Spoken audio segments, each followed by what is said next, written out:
EOR complemented with a good talent acquisition function is a great match. And oftentimes our partners are talent acquisition providers. They're doing direct recruiting. They might be doing interim executive assignments. They could be doing IT recruiting.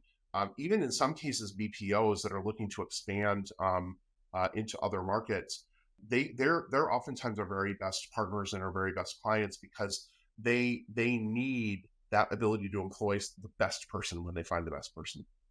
What is the employment experience that you want to have? So with a temporary agency, the temporary contract is often temporal, hence the name, usually of limited duration and not typically providing the same kind of benefits experience that you would want for an employee. Whereas working through an EOR, it looks like a employer of choice, high quality benefits experience, fully compliant, and with all the bells and whistles as if you were the local employer.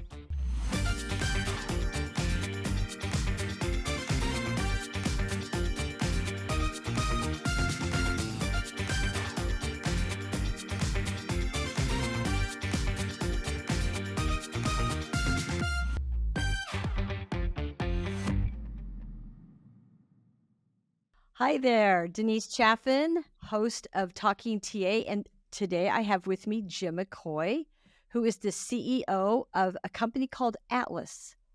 And Atlas is an EOR company, and I am going to let Jim take it from here and introduce yourself, Jim, and explain to us who Atlas is. Great. Thanks, Denise. And for your audience, I'm really excited to be here because I've spent the last 20 years in talent acquisition myself. And EOR was just a natural evolution for me. But let me tell you a little bit about Atlas and how I got there. So Atlas is the largest direct employer of record company in the world. We are able to employ individuals in 160 countries on behalf of employers who do not have a legal presence in those countries. So the way our clients use us is typically to address three critical issues. One is they may have a project or they may need to deliver services to a client that they have in a country where they don't have an entity to employ their own employees. Secondly, they might be looking to expand into a new country. So they'll oftentimes use us to hire a sales team, a general manager, get a joint venture set up. And then thirdly, many companies are using us because they are becoming much more flexible around their talent needs and where they are willing to hire the best people. So companies are coming to us saying, we know that the best developers sit in this country. We're not going to establish an office there or a presence there. Could we hire them through you? So those are three typical use cases. We hire thousands of people around the world. As I mentioned, we're in 160 countries, but we actually sponsor visas in 85 countries at the moment. So this is really helping companies address issues of global mobility.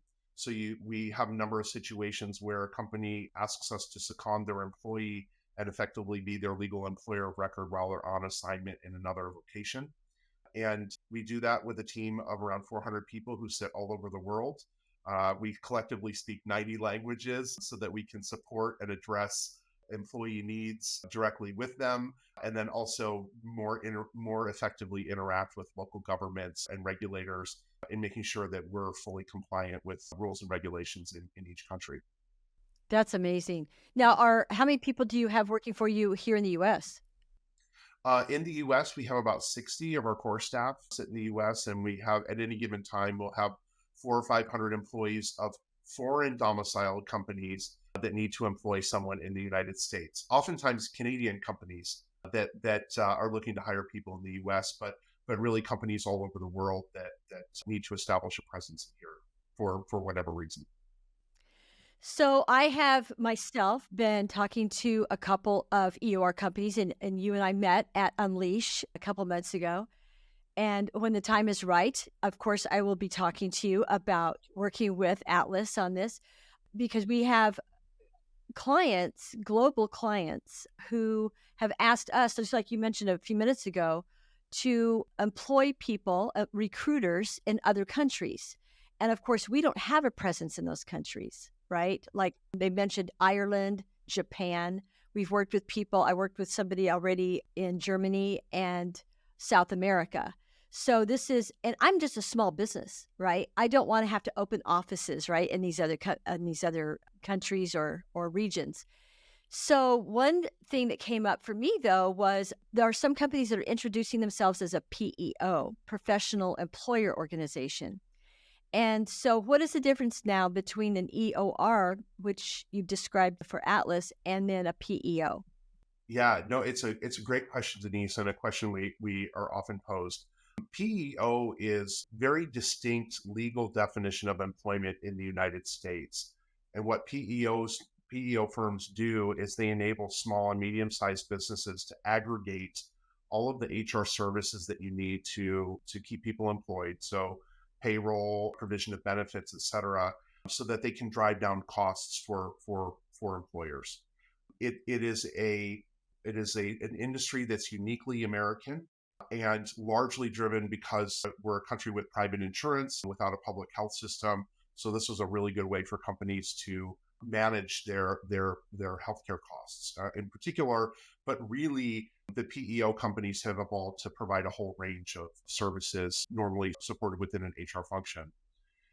You could liken EOR very much to PEO, but outside of the US, insofar as an EOR is specifically designed to support a company in a jurisdiction where a company does not have a legal entity. So that's why foreign domicile companies will use an EOR in the United States because they're not registered as a legal entity in the US.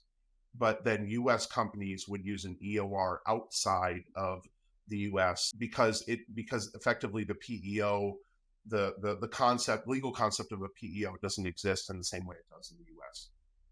Interesting. I wish I would have known about this before I hired people in 12 different states 2 years ago. That's a and that is a perfect solution where that's a perfect place where a PEO provides a great solution in the US. As a US based company with US based employees, a PEO is a great partner to manage the headaches of 12 states for you. Oh, yeah, because we were trying to do it ourselves, not knowing that the PEO existed. And it drove up costs for accounting, administration, bookkeeping, payroll costs went up. Our payroll company, in fact, really wasn't, I don't think, prepared, if you would, for a small company like ours to have so many different states to manage for us. Same thing with our accounting firm. So this is great information. Question: can a company like mine, let's say then one of my clients wants us to hire people outside the US and we start working with the EOR, can we work with both an EOR and a PEO?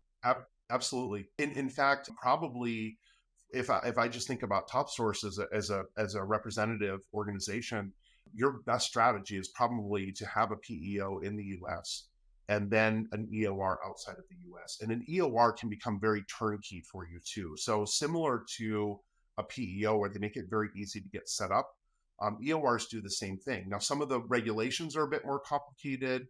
Oftentimes, there are requirements for different sorts of documentation than you might need to employ someone in the US. But an EOR company like Atlas, we make it very easy for a company to identify the talent and we'll onboard them for you and basically be their employer from cradle to grave, if you will. So providing that full, rich employment experience that you would want to provide for them, benefits, ensuring that we're compliant with local regulation, that their taxes are filed appropriately, et cetera. All of that becomes very easy for you and very turnkey for you as an organization. Yeah, because then at the end of the year, you've already taken care of all that paperwork. And so then it would save you accounting costs as well That's versus right. having your accounting firm do it. Oh my gosh, because that seriously, that was a big shock for us. And I think this is a really good time to have this conversation this year because from what I understand, over the next couple of years, business is supposed to pick back up again. It's been a little flat the last year and a half or so. And I think that there's a lot of small talent acquisition and staffing agencies out there that employ people here in the US in different states. And I'm sure I've run into the same nightmares that we have trying to employ people in too many different states or outside the US and just not realizing the complications. And like you said, compliance issues that come up as well. Because here in the US alone, there are different regulations in each state for hiring people. Some states like California, Illinois, and New York, for example, do not like the gig economy idea, right? And so they will push back as much as they can on people hiring contractors. They want you to hire W-2 employees.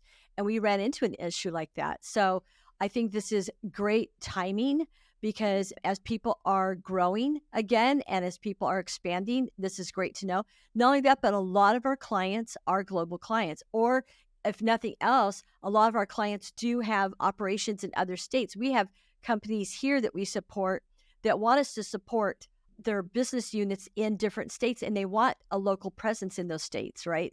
Denise, it was really interesting because when I was approached with the opportunity to join Atlas, the thing that I could do in my former operations was I could recruit anywhere, but I couldn't always employ people anywhere.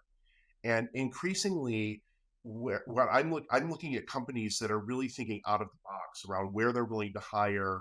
Um, this is a domestic example for sure, but last night I had dinner with a gentleman who's the CRO of a company, and he's based on Oahu, and he works from 2 in the morning until noon. And increasingly companies are saying, hey, if the employee is willing to be flexible and work with us, we want to go for the best person for a job.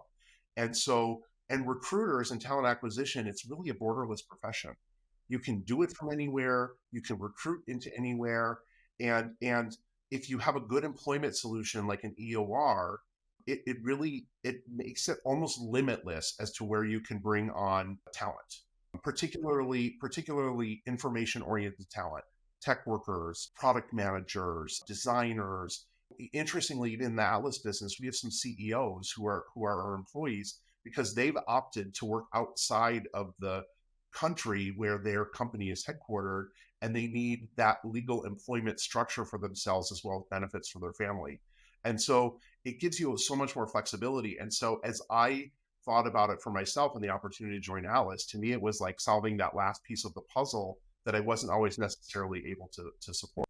Sure, sure. And one thing that came up too was the fact that the EOR business has grown substantially as a result of COVID, right? So how do you see that now? And let's talk about the remote piece of it.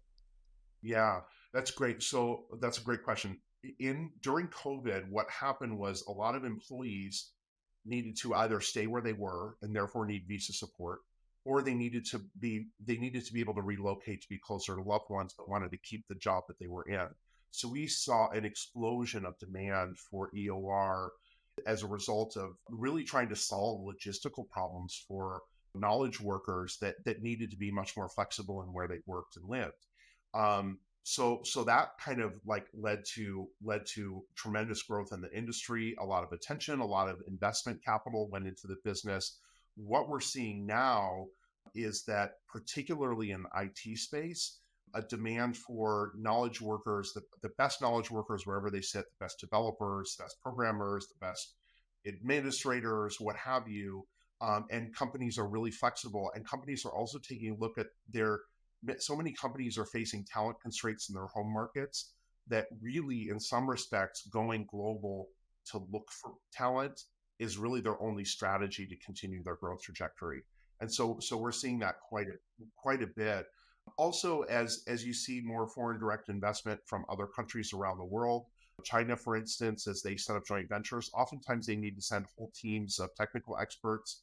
They don't necessarily want to employ them with a joint venture, but they need to be able to send them on assignment for some period of time, and that's where EOR becomes a really good kind of first line to make that happen quickly.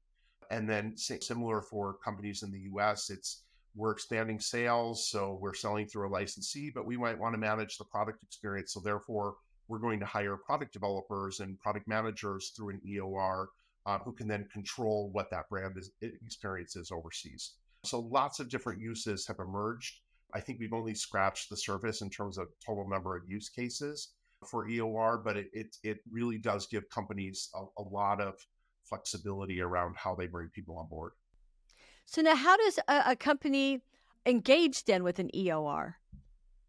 Yeah, it's actually fairly simple. So typically, as with Atlas as a perfect example, you can connect to us through our website or through one of our sales reps, or even we have many cases where someone comes in because they know some of our employment attorneys, so they'll come directly to an employment attorney who can support them. But typically, a company has already identified who the individual is that they want to hire. They would provide us some details around demographics for that individual, anything, any information that we might need to apply for a visa, for instance, for that individual, and then all of the necessary information we would have to get them onboarded into our payrolling system. And typically it's that simple. So in some countries where you have very simple processes, everything can be very automated. It can take just a matter of days to get someone on board.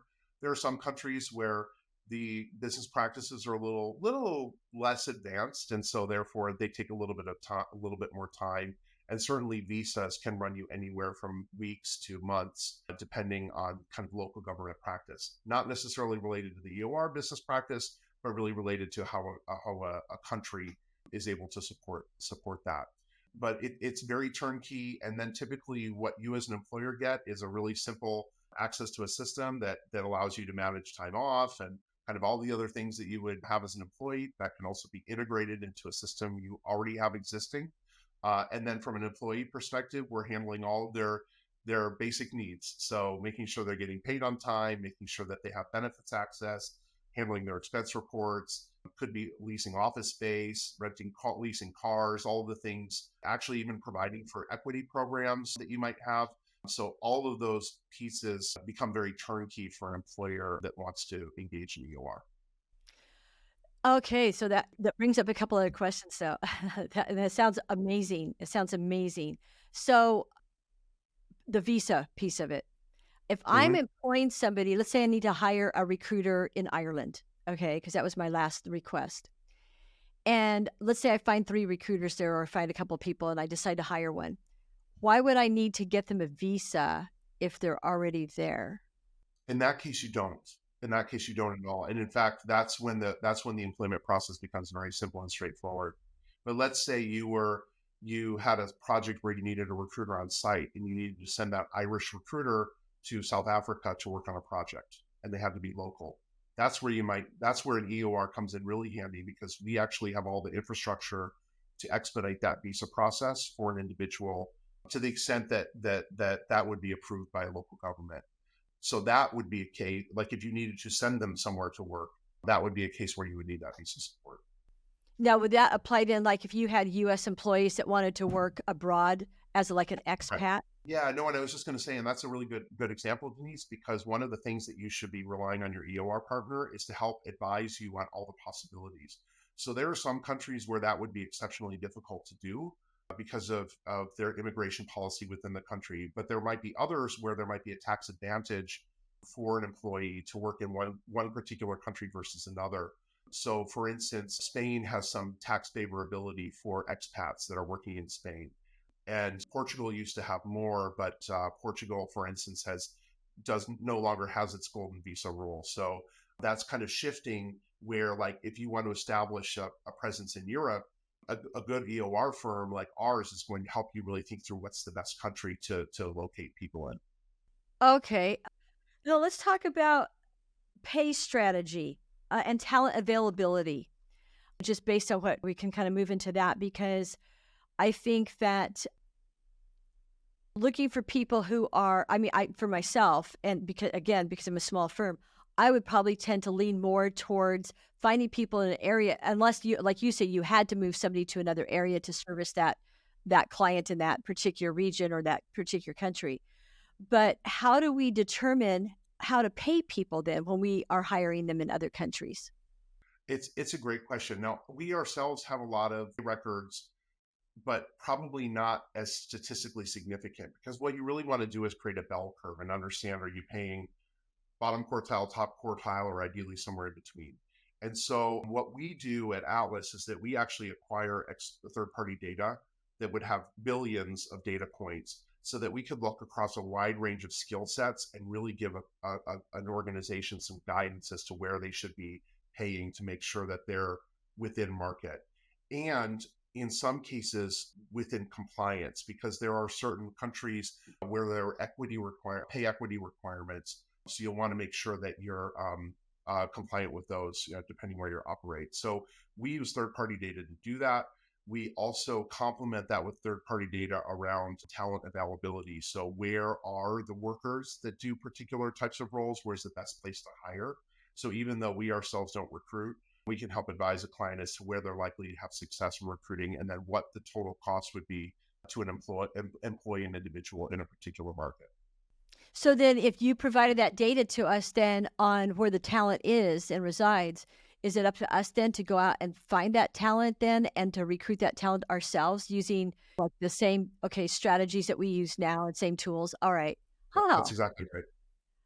oh, that is great. Okay. Yeah, And then, this is why EOR complemented with a good talent acquisition function is a great match. A good with a good talent acquisition company is a terrific match. And oftentimes our partners are talent acquisition providers. They're doing direct recruiting. They might be doing interim executive assignments. They could be doing IT recruiting.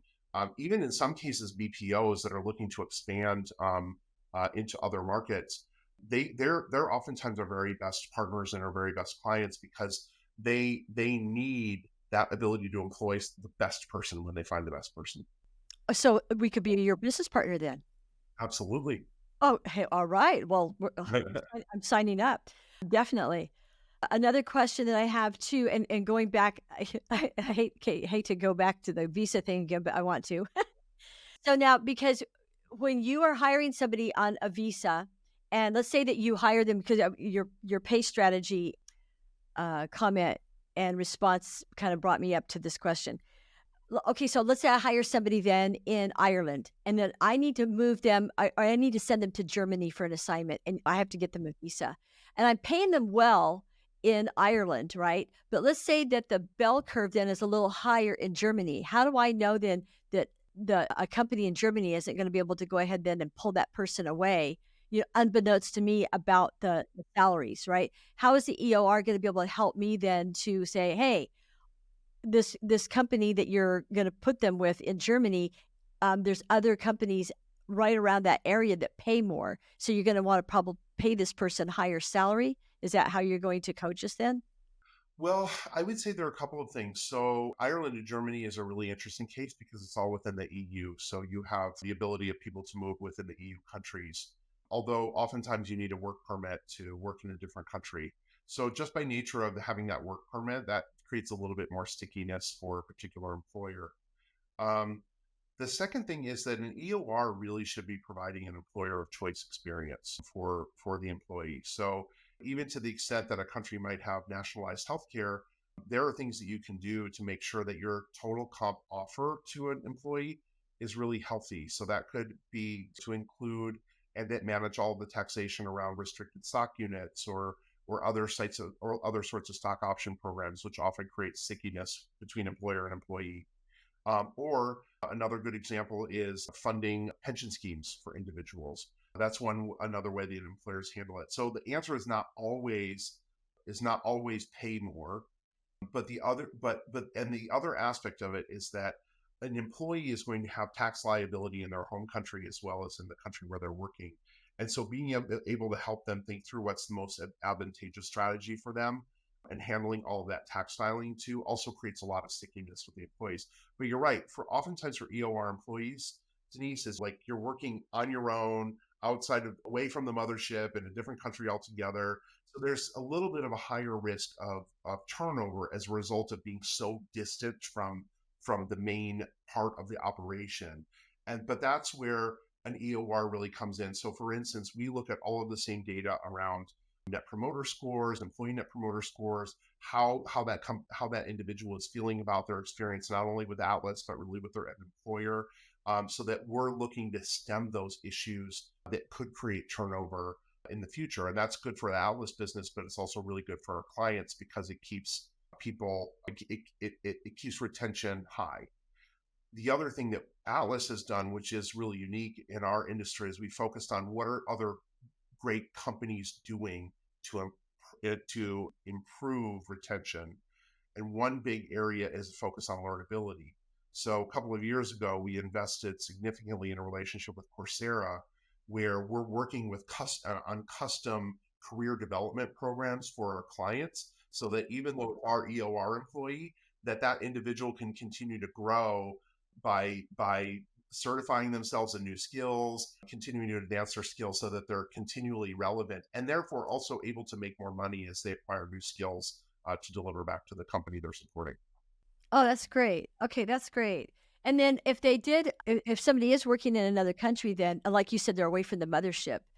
What do we do then to ensure from as the employer, right, that they are happy and that they do feel like that they're getting all the benefits and whatnot that they need to stay with us? Because again, that's where it does get a little bit, I think, more complicated. Of course, I don't know. Most of our employees, whether they're here domestically or foreign employees, have been all remote. So we run into the same thing even here in the US. People say, "Hey, I've got a job offer from so and so." And we have to deal with that, right? But of course, it's easier to deal with domestically than it is in a foreign country.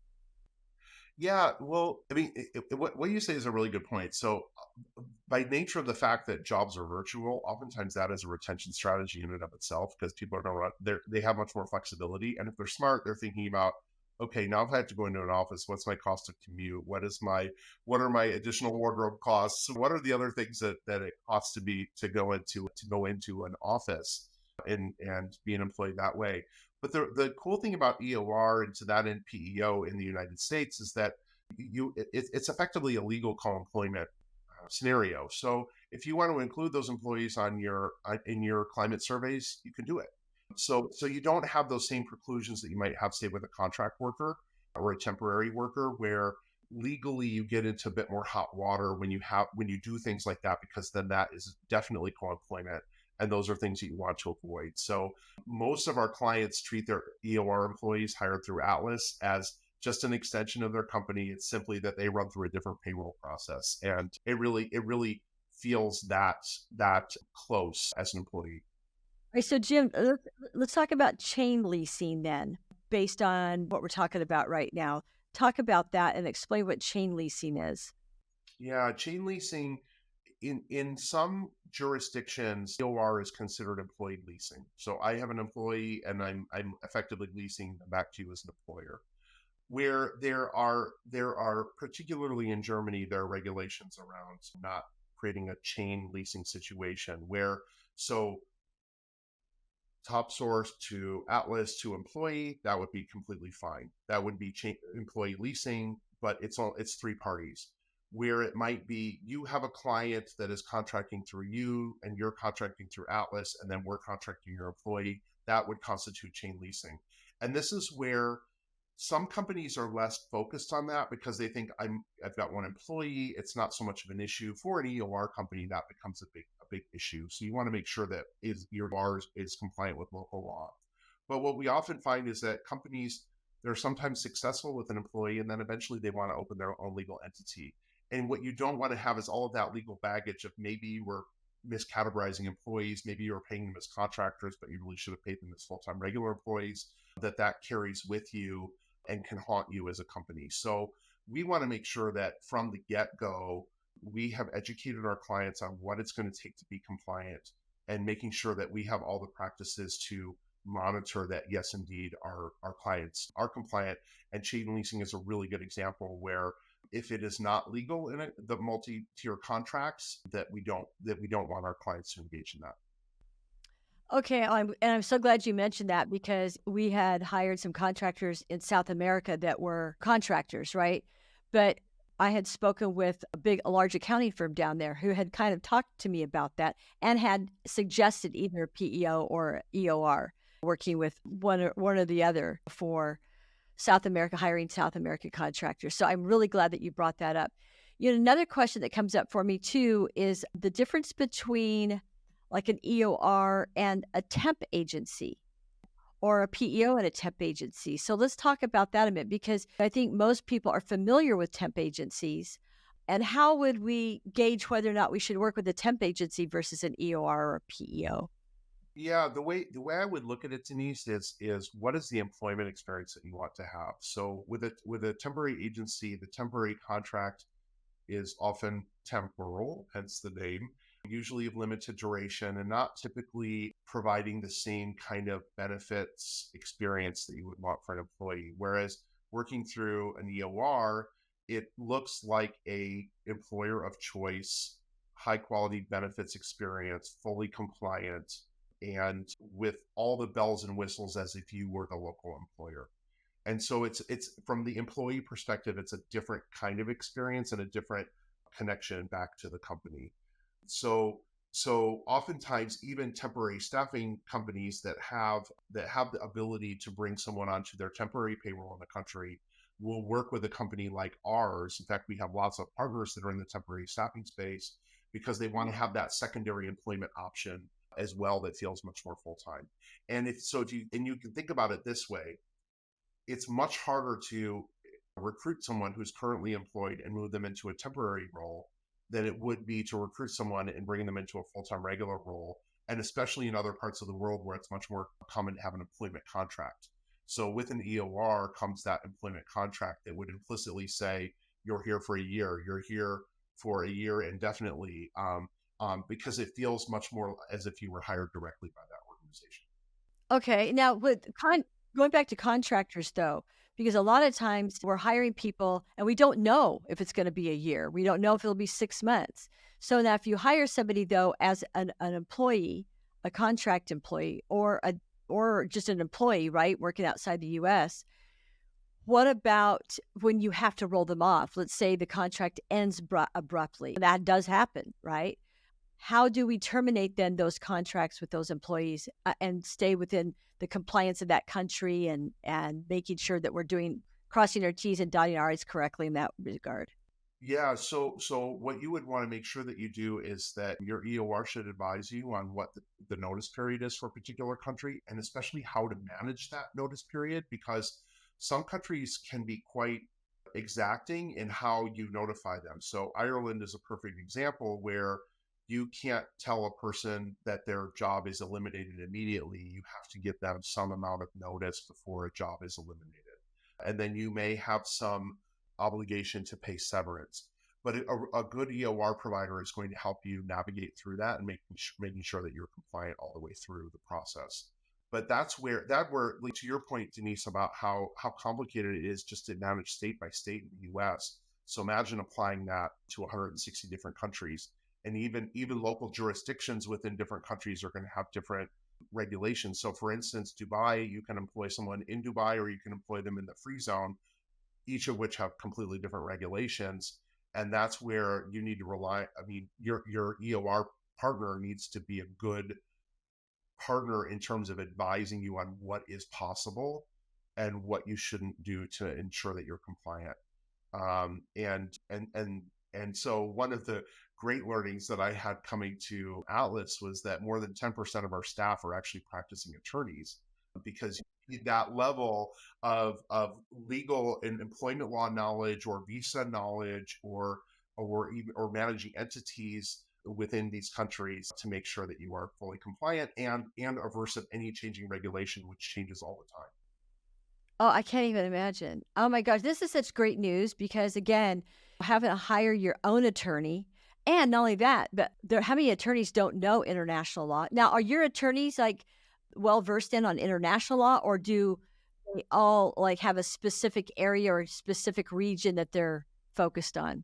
Yeah, ours are based regionally, so they have a good understanding of international law, and then they become deep experts in each of the countries and the regions that they're responsible for, or even the processes. So it's like we have people that just specialize in visa issues in the Middle East, as an example, and that's a job in and of itself to make sure that you're totally compliant with Saudi or Emirati rules and local nationals you have versus foreign nationals. So all of those things that becomes a big piece of our work, is to making sure that we're totally compliant so that employee experience is the best possible.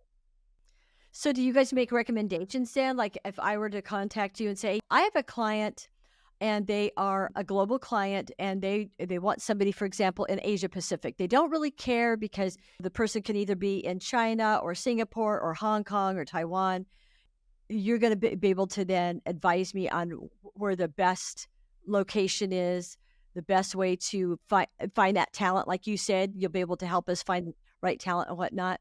And then also be able to provide us then kind of an overview of the compliance for each of those areas so that we can make the best decisions.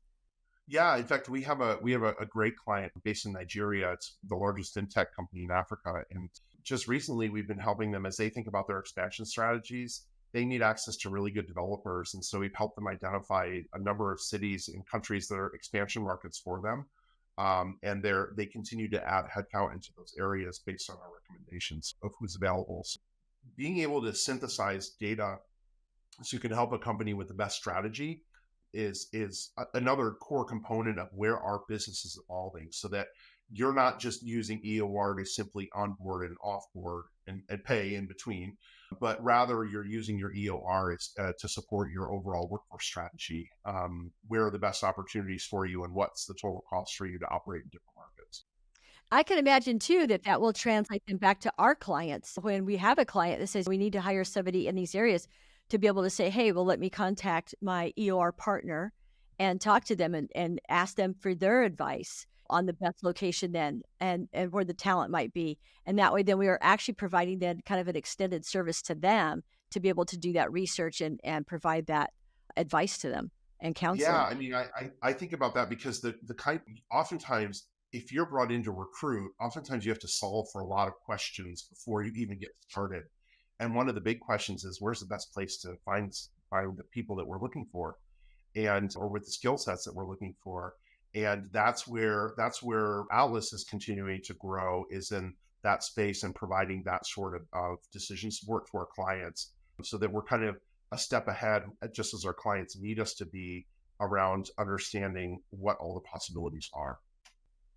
Interesting. Yeah, there's a client that I was working for last year. They're still waiting for funding, but they are looking at opening up a manufacturing facility in Kenya, and they're going to have to do a lot of hiring there. So he's asked for help in recruiting in Kenya. So that'll be an interesting conversation then, and to be able to help him decide on the types of people to hire there, where the talent is, and then also using an EOR then to do the payrolling. Because I think that he was actually thinking about using a payrolling company. So let's talk about that real quick because I would have I would have probably agreed with you. Oh yeah, you need a payrolling company like who are some of the big payrolling companies out? ADP, for example. I think he was talking to them and one other about providing payrolling services in that country. It would probably be better than just to use an employer of record. A company like that. Yeah, well, here would be the use case example of what you're talking about, Denise. A lot of our clients, they know they're going to expand into a market. In fact, we have a client, it's a mining company that is expanding into Ethiopia, and it takes a really long time for them to set up their legal entity. And because we have a legal entity already, we can get people on the ground for them really quickly. So as they set up and before they might switch to, say, a more conventional payroll provider, and probably in the case of Kenya, they're going to be looking for a local firm that does payroll specific to Kenya, because the needs are so unique. But that would be a place, that would be a use case where definitely your forward team going into that country, they might need visa sponsorship, or you might be hiring people locally to get things set up. And that's a perfect case where an EOR can support you with speed. Okay, that is great to know. Yeah, and I will share that with him because again, I know he's waiting for his funding, but once it gets there, then that this is great information. Um, any other advice? Let me ask another question. I just thought of one. So, looking ahead, we talked about how the pandemic had kind of helped the EOR companies and industry to surge forward. Looking ahead, how do you see business for the EOR industry Well, expanding? we think it's one of the it's all evidence points to it being one of the fastest growing areas in HR services, and I think it's because this whole concept of the talent market is global, and companies recognize that they need to compete for that talent, and they need to be clever, and they need to think about different ways to attract individuals. The other thing that we're seeing too is that the cost of managing entities in a lot of different places gets pretty onerous. So even very large companies are coming to us to ask us, could we deregister our entity but move all of our employees over to you, because we don't want to lose anybody, but we simply don't want the multiple hundreds of thousands of dollars or euros or millions of dollars and euros that it takes to make sure that we're compliant. Um, and so that's another use case that we're seeing starting to emerge. So lots of different ways that companies can use EOR, and we think that all those possibilities are what's going to keep our industry growing at a nice pace for quite some time to come. This is I'm I really appreciate this conversation. One thing I'm thinking of as you're telling me this is, as a recruiter, and again, we talked about it briefly, how can I then get more training from an EOR company like Atlas to be able to pay forward to my clients then and be able to help them decide whether or not, especially for some of the smaller companies that we might be working with, help them decide whether or not to work with a temp agency or an EOR company, and be able to share with them just some of the knowledge that we're gaining from our EOR partner, right? Yeah. So do you offer training, and how can we take advantage of that? Yeah, we do. We offer a series of webinars that you could attend as part of the general public, but certainly we have lots of deep expertise in different parts of the world.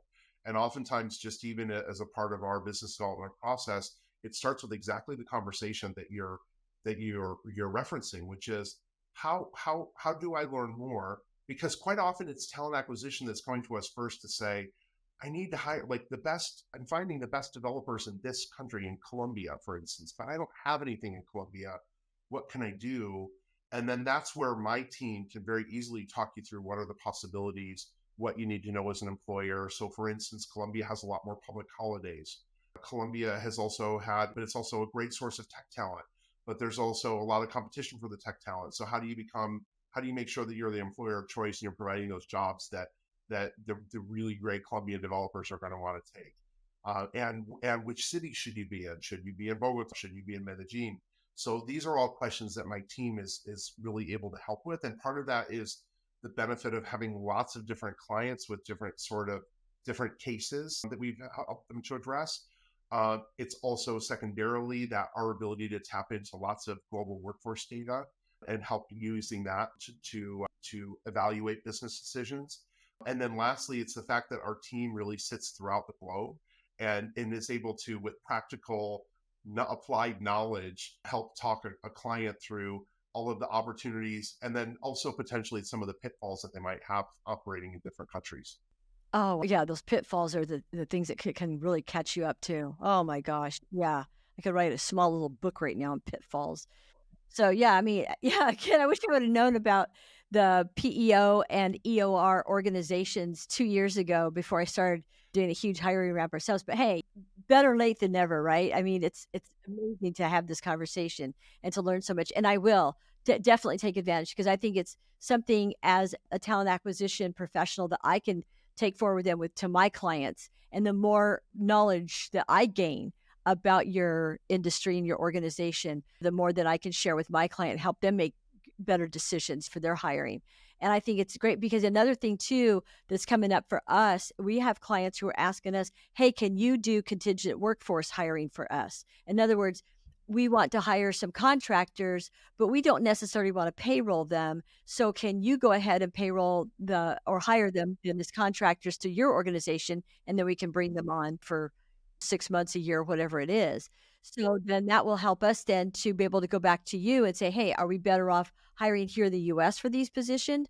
Now, can you share that with us? I mean, okay, whether we should be looking at Colombia or at Kenya or Germany or wherever, where are these people, where are we best suited then to hire from, or which country, I should say, are we best suited to hire from, versus looking strictly here in the US? And how can we then take that knowledge then and pass it forward to our clients before we Yeah, give them. absolutely. And there are lots of factors that go into it. So like for instance, it often surprises our clients about how expensive it is to employ people in Brazil. Well, part of it is because in Brazil, at least 80% of the employee, there's an additional at least 80% of the employee salary cost in statutory benefits required for an individual. So really having a good understanding of that helps you get to what I would call total cost of ownership. Like what does it cost to employ somebody in a particular market? And then how do you kind of stack rank to figure out, okay, if this country is the best availability, but it's really expensive, this country is maybe second best in availability, but there's more flexibility in terms of bringing people on and off of assignments. Like the second option B might be the best opportunity, and that's where to your question around how does EOR evolve, us being able to help companies think through those issues, that's how our industry is going to continue to evolve. And we can't do that only on the basis of our data, which is why we need to look at a really kind of a total workforce view of what's possible for our clients. Well, I can see why it's growing then. I can see why it's expanding because I mean, it's going to help all of us. Whether you're a small company or a large company, it's going to help everybody. This is amazing information. Anything else you can think of that we haven't covered that you'd like to point out or share? Well, I think we've covered the gamut around use cases and around advisory and around thinking through compliance issues. We talked a little bit about kind of how that employer of choice, and then what do you do to kind of replicate what the tools and resources that an employee would have if they were back in the mothership. And so those are a lot of things that we address. I would say you asked the question of how do you become more educated, and we're always happy to help, and we're really eager to hear suggestions. Talent acquisition companies, as I mentioned, recruiting companies, they're excellent partners to us. We need them because oftentimes our clients will come to us with a project and they don't know where to start. And so actually, in fact, that's how you and I started talking to Denise, which was great about like, hey, where else could we work together, and where might I be able to identify opportunities for you to step in and help our clients?